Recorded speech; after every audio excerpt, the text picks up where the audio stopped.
দিনে 2 বার দাঁত ব্রাশ করব। টুথপিক কিন্তু দাঁতের গুতাগুতি করলে দাঁতের কিন্তু অনেক ক্ষতি আছে। হ্যাঁ, যে ধরনের খাবারে দাঁতের ক্ষতি হয় কিংবা মুখের স্বাস্থ্যের জন্য ক্ষতিকর সে সমস্ত খাবার বর্জন করতে হবে।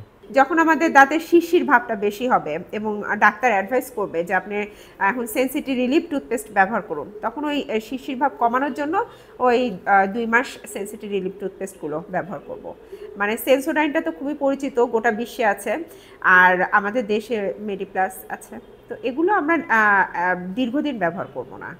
কিছু সেন্সিটিভ রিলিফ টুথপেস্ট আছে যেগুলো ক্ষেত্রে শিশির ভাবটা কমাবে। হ্যাঁ, তো সেই টুথপেস্টগুলো মেডিকেটেড টুথপেস্ট, যেমন সেন্সোডাইন, মেডিপ্লাস বাংলাদেশের। হ্যাঁ, তো এই টুথপেস্টগুলো মেডিকেটেড টুথপেস্ট, এগুলো দীর্ঘদিন ব্যবহার করা যাবে না।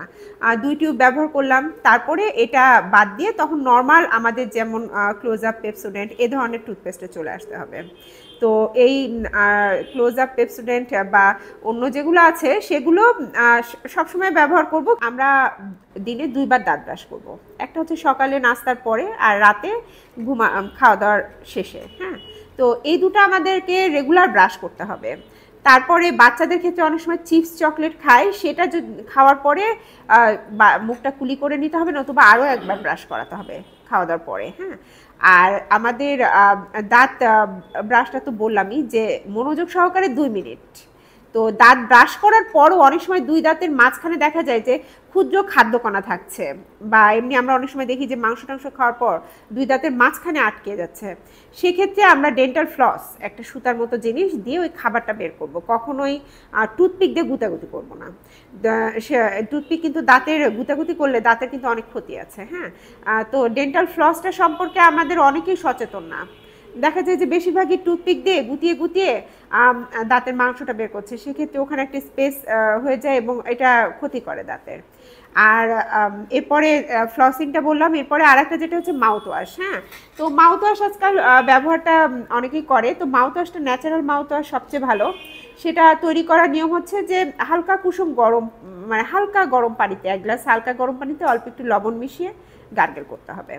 এটা ন্যাচারাল মাউথ ওয়াশ, এর কোনো ক্ষতিও নাই এবং খুবই উপকারী।